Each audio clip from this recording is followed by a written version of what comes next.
Welcome to From the Stands, the Cool Pick Show. On today's episode, we are going to be talking with Blue Jays alumni Pat Hentgen, who won a World Series with the Jays back in 1993. And we're also going to talk about his baseball career with the Jays, the Orioles, and the Cardinals, what it was like to pitch in the 90s compared to what we see in today's baseball world, and so much more.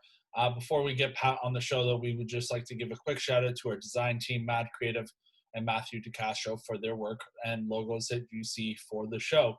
So without further ado, let's get Pat on and talk about some baseball. All right, Pat Hentgen, how are you, sir? I'm good. How are you? Good. So thank you so much for taking the time to be on the show today. How are things in your life with baseball and everything right now?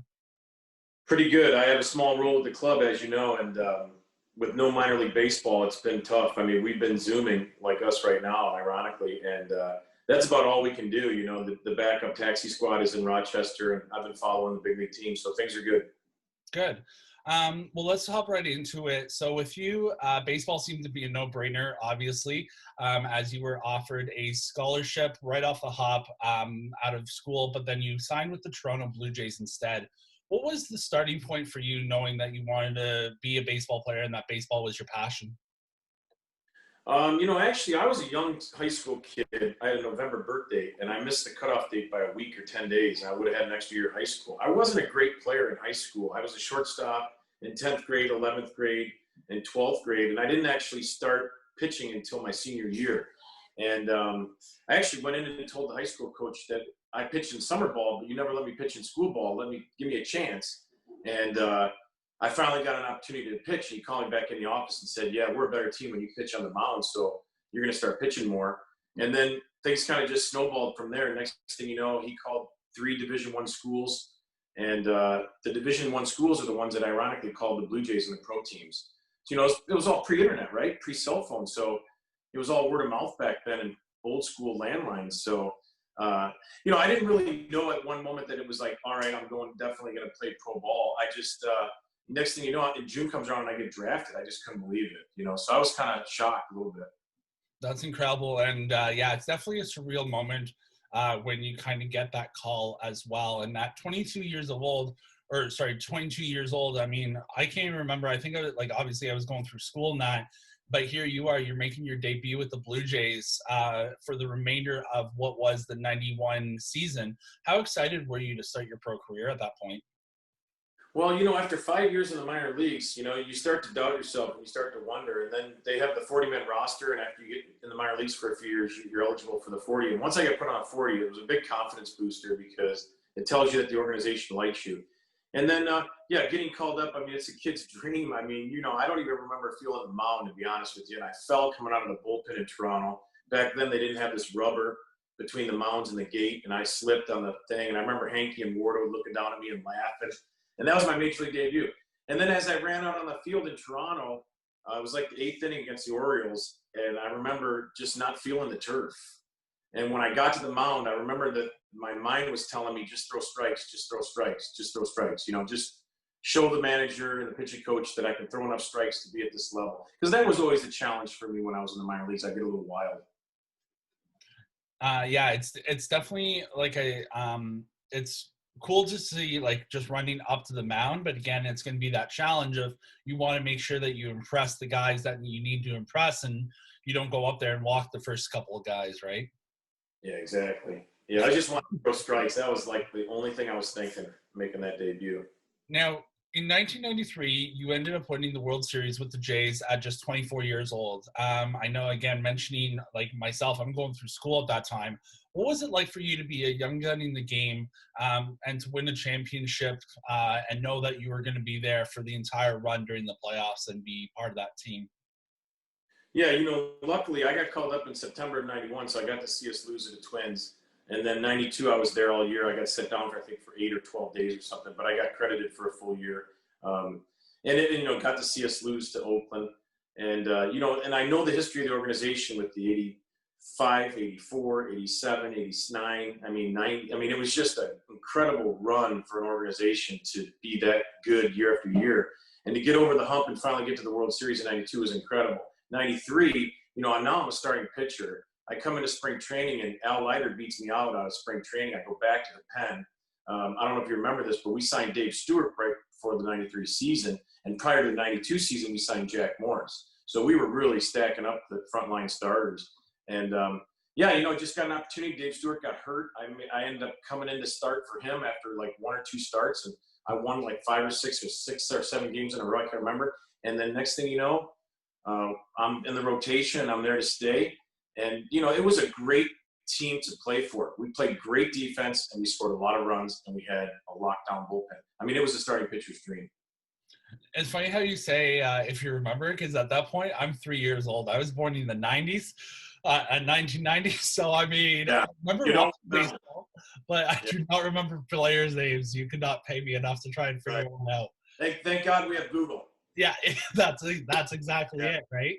Now, looking a little bit further ahead in your career, your best season of your career took place in 1996, where you posted a 20-10 record with a 3.2 ERA with 177 strikeouts that year. That season was classed as deserving enough for the AL Cy Young Award as well. What kind of hard work and determination went behind that season, and what was your mentality like to try and want to win that Cy Young that year? So 93 and 94, I had good years. In 95, I didn't have a very good year. And I remember coming into spring training in 96. We signed a catcher from the Braves who caught Maddox, Charlie O'Brien.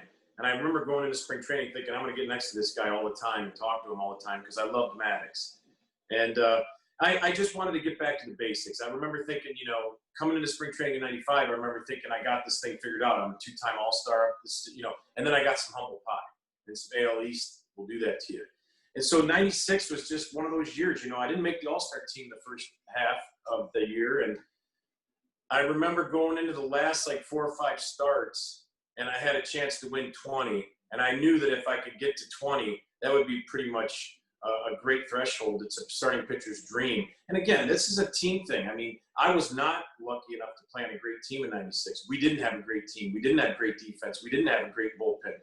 What we did have is we had some grit. We had some guys that played tough when I was out there. I can tell you that. And they did a great job. And I won 20 games, and we won the Cy Young. And I couldn't have done it without them. So, but it was just one of those things as a player. You get into that sweet spot. You get into that moment where your confidence is at an all-time high. My physical ability was at an all-time high. They kind of met at the same time. So it was just it's a good year for me, for sure. Yeah, and like you mentioned, you always have to have that team that supports you because, as we all know, there's no I in team, and you want to have that constant support system with you throughout the year. Now, we had a fan question coming in comparing Cy Young pitchers from the 90s to Cy Young pitchers now. A lot of it's based around numbers and strikeouts versus winning percentage. What are your thoughts towards the comparison between the two? Yeah, it's funny. As a mindset for a starting pitcher, when I broke in, it was innings and wins. There was only 2 stats to look at, and innings was number 1. And the way we looked at it was if you're providing the club innings, you're obviously doing something right. The manager's keeping you in the game because if you're not good, you get knocked out before the 5th. And so those are one of the 2 main things was innings and wins. And now we're looking at base runners per 9, which is like WHIP. I did my research. WHIP and base runners per 9 is really only hit batsmen. So, take a guy like me who averaged 200 innings or whatever. I didn't hit very many guys. So base runners per 9 is basically WHIP. But I love base runners per 9. We used to look at that all the time when I played in the 90s. So now we call WHIP the same thing. But anyway, yeah, now they look at WHIP. Now they look at strikeouts. Guys are striking out more guys now than they ever have. I know that. I didn't strike out, but 177 guys in 265 innings. I mean, shoot, these guys have that at the All-Star break now. I don't know if they're better or if the hitters, it's a different mindset. It's a different strategy now. They're looking to launch angle. They're looking to go deep all the time. In the early 90s and the 90s, there was more of a small ball. I don't want to say small ball because I was in the middle of the steroid era. It wasn't small ball. There were home runs every night. But strikeouts were really frowned upon, especially in the 80s. I was in the 90s. The 80s was like a whole nother level. Those guys never struck out. And now you're looking at guys like the greatest player in the world, Mike Trout. I think he struck out 150 times. So I don't know if the pitchers are better at striking out guys or the hitters are worse at making contact. And I don't think they're worse. I think they choose to be worse. I think it's their approach as opposed to, the hitters back in the 80s. But yeah, it's those are great awards. It's a hard thing to compare. I think, like, I look at the kid named DeGrom and with the Mets. I watch him pitch on TV. I'm like, holy shit! I was never like that. I was never that good. That guy can pitch in any era with his fastball command and his stuff, his athleticism. Yeah, it's pretty awesome watching these really elite pitchers: Cole, Scherzer, Verlander, DeGrom. I think they'd win Cy Youngs in any era. One really cool pitcher that I got to obviously witness as of recently, especially with the Jays, was R.A. Dickey. And him throwing his knuckleball, especially at the age of 43, I was like, man, this guy is like a wizard on the mound with the knuckleball. And it's really cool to see guys that can still do that in this era. Because, again, to your point, you see so many guys that throw the fastball, the curveball, and those are their primary pitches. And, yeah, it's really just a kind of a neat component to see where hitters try and hit them now, where, like, again, we're not going towards small ball, but we're also trying not to hit it out of the park the entire time, right? Right. Now, you played 8 seasons with the Jays before going to St. Louis and Baltimore to play 1 season with the Cardinals and a few with the Orioles before landing back in Toronto in your final year. What was the mentality like for you to go between a few clubs in that short amount of time? So I remember I tried to get a no-trade clause back when I was playing in the 90s. Gord was GM, Gord Ash, and they didn't want to do it. It was against Blue Jay policy at the time. So I got traded, and I didn't want to get traded. It was a bummer. I remember we had, caller ID. It's so funny. I'm dating my age here. Caller ID just came out, man. And I remember the winter meetings were like in Arizona, and I didn't have any friends in Arizona. I remember telling my wife, I looked around, I go, the GM meetings are in Arizona. I go, I just got traded. She goes, what? I go, watch this. I pick up the phone. It's Gord Ash. He goes, hey, it's Gord Ash, blah, blah. I traded you the Cardinals and all that, thank you, blah, blah. And I went to St. Louis, and I remember just looking down after 14, 15 years with the Blue Jays from 86 through 99. And I looked down and I see those red cleats, and I remember thinking, whoa, I was so used to seeing the blue. And I played that 1 year in St. Louis. It was a great experience. I got to meet players like Darryl Kyle and Andy Bennis, and I played for Tony La Russa. I got to meet Dave Duncan. I saw Rick Ankiel when he was a pitcher. I played with him when he was a pitcher. And it was a really cool experience to try to bat at that level. I only had a few in interleague play, and I really couldn't count that. But when you're a starting pitcher in the National League, you get 2 at-bats every night. That was kind of neat. And then off to St. Louis I went. I became a free agent after St. Louis didn't pick up my option. They had 1 year club option. They chose not to get it, and I became a free agent for the first time in my life at 31. So I remember calling my agent and just telling him, hey, I'd like to go back to Toronto. I'd like to go to Detroit. I'd like to try to stay close to my home, stay on the East Coast. And Baltimore is where I ended up going. And Baltimore was a beautiful place to play. Unfortunately, I blew my elbow out, and I didn't do much there. But loved playing there. Beautiful, great ownership. Great. The GM was great to me, the manager, everything. So I enjoyed my time in both cities. Now, you got to experience a lot of games, obviously, under so many different managers. And there was also those kind of guys that helped you throughout your career as well. Is going to be a 2-part question. The first part is, who would be one of your favorite managers to kind of be coached under? And the other one is, who would be like one of your kind of co-partners in the league that you were able to kind of just talk baseball talk with and help kind of get guidance from? Gotcha.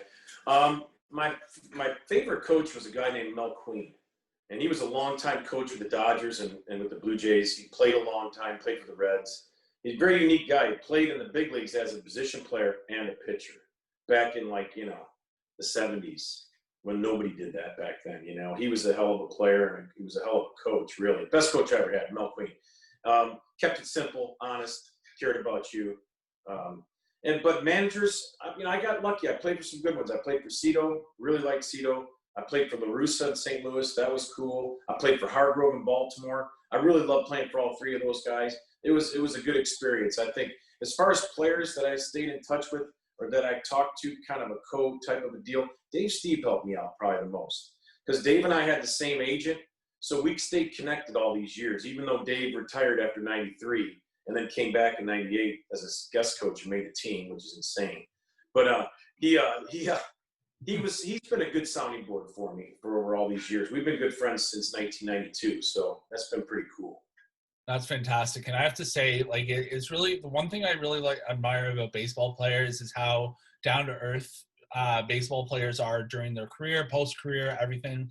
like that. I actually got the fortunate pleasure of meeting yourself and Stephen Hentgen, Stephen Hentgen, during the Jays alumni. They were doing like some sort of alumni weekend where they had all of you guys out to do like fan sessions and things like that. So it was really cool just to be able to like say like, hey, how are you, and things like that as well.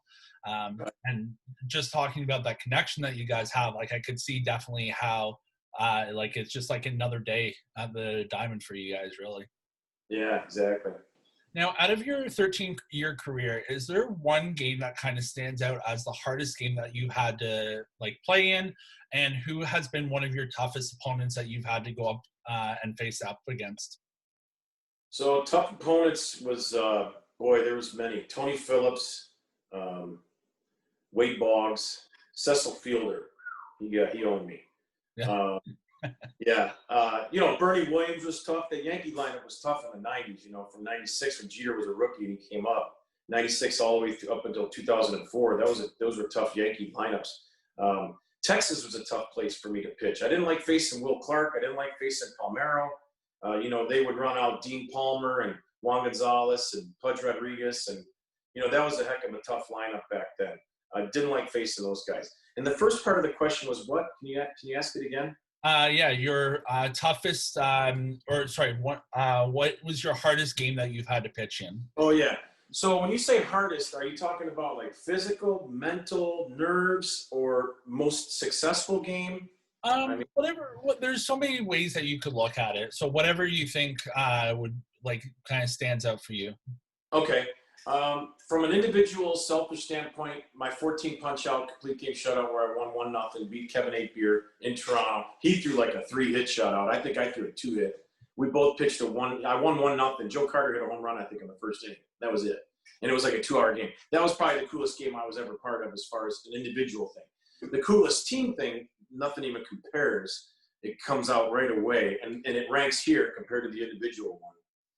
The team one was 1993, Game 4 in Philly, down by 3, going into the 9th, and I'm in the dugout, and I'm thinking, we had split 1-1, or no, we had just won Game 3. I pitched Game 3, so we're up 2-1. So we knew if we win this game, man, we're going to be up 3-1 with Juan Guzman coming back and Stewart. Anyway, long story short, this was we come back and win 15-14, okay, and it was unbelievable. We're in the locker room, and 25 guys are in a complete circle clapping at the same time, and it's just getting faster and louder, and it's faster and louder. And just an incredible rush. I get goosebumps thinking about it. Definitely the highlight of my career. Nothing even comes close. It was Game 4, 1993, comeback win 15-14 in Philly, and it was a game I didn't even play in. And it's crazy how you said 15-14, and you never see those kind of scores in modern day baseball now. Like I remember going to a game where I think the highest game was like a 13-2 game or 13-7 game, but you don't see that tightness anymore. That definitely. In the 90s, it was like softball scores. You come over to I remember when Charlie came over from the National League, the catcher, he goes, man, this is like softball over here. 5-run lead in the 8th isn't even safe. I'm like, yeah, you're right. That's not safe. We got small parks, a DH. Guys are tonging. Yeah. And, have you seen the movie Wolf on Wall Street? It's an older one, right? With Michael Douglas? There is that one, but then there was the remake of it with Leonardo. I haven't seen it. I haven't actually seen it either, but I know there's one part of the movie that when you were talking about the guys clapping in the middle, all I can think of is the scene where they're like, oh, oh, oh. Like that's probably very similar. And just like having that momentum going. Yeah, exactly.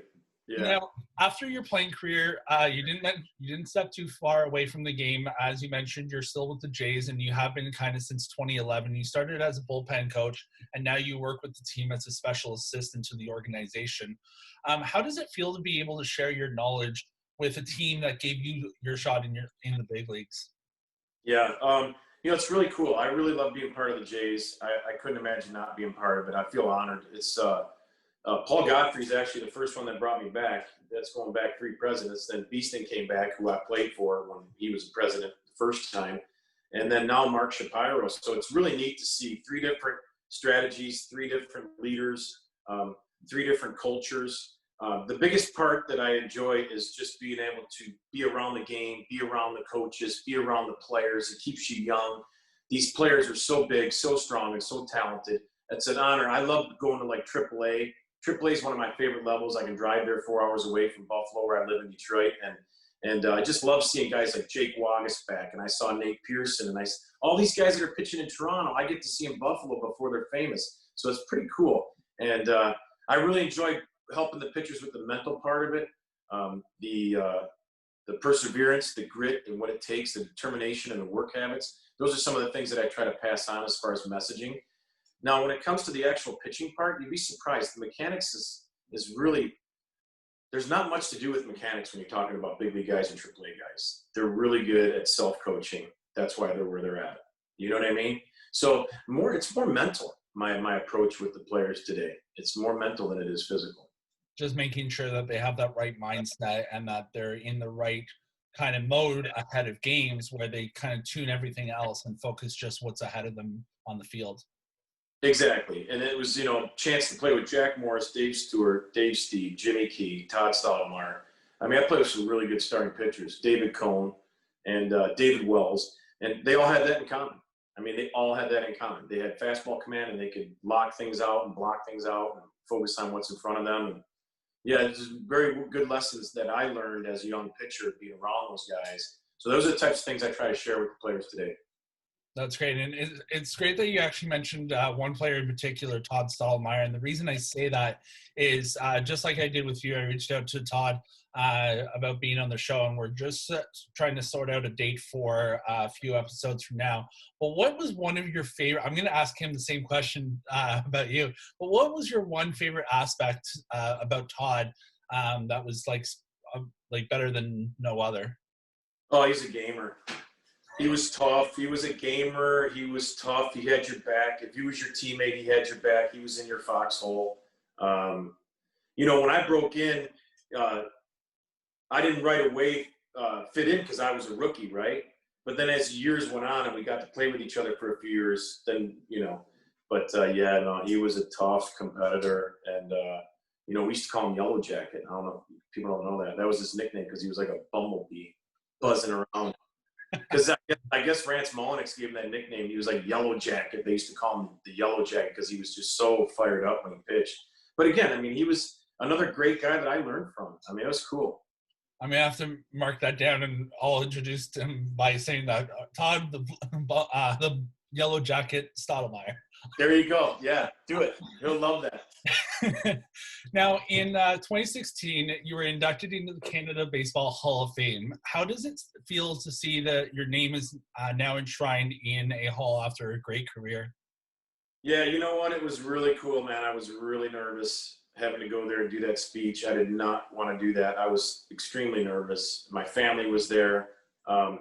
It's a great honor. I mean, I look at the people that are in that Hall of Fame and you just go, whoa, Fergie's always there, big Fergie Jenkins. And it's like, man, oh man, he still looks like he can play. I think he's like 75 years old. I think he still looks like he can go out there and pitch 9 innings. It's really neat. I've gone back a couple of times too since I got inducted. I was actually planning on going this year and I didn't go because my friend Dwayne Ward's going in this year. Yeah. So I wanted to go there and be part of the ceremony because he was going in, an ex-teammate of mine. And but yeah, it's a great experience. Have you ever been there? It's really cool. It's really neat how they got the tent, they got the Little League fields. And have you been there? I have not been there. I was actually planning on going this year. I'm going to be trying to hopefully go next year with fingers crossed, knock on wood, that the ceremony will be able to run. But that is one of the goals of mine for baseball. Oh, the people couldn't be nicer. Scott Crawford runs that Hall of Fame. It's so nice. They do a nice job. You should go. It's fun. That's great. Hey, well, I have to pass Detroit to go there, so I'll pick you up on the way. We'll shoot it. We'll talk. And, where are you at? I'm in Whitby, so I'm just about 30 minutes east of Toronto. Oh, I know where Whitby is. I drive through there. I got a place near Bancroft. Oh, okay. Well, there you go. We'll trade off. Next time you go to Bancroft. In the country. They won't let me in. When the borders open, we'll get something set up, and yeah. No, I missed so much. I haven't been able to cross over since December. That's crazy. I've been up there since December because I closed down my cabin to winterize it. Yeah. And I usually go back in March, to open it up, or well, not March because there's still snow, but May. And boy, I am jonesing. I miss it over there. I can't wait to go. That's actually, it's interesting that you say that, because my aunt and uncle who live in Toronto have a place, like a summer cottage out in New Brunswick.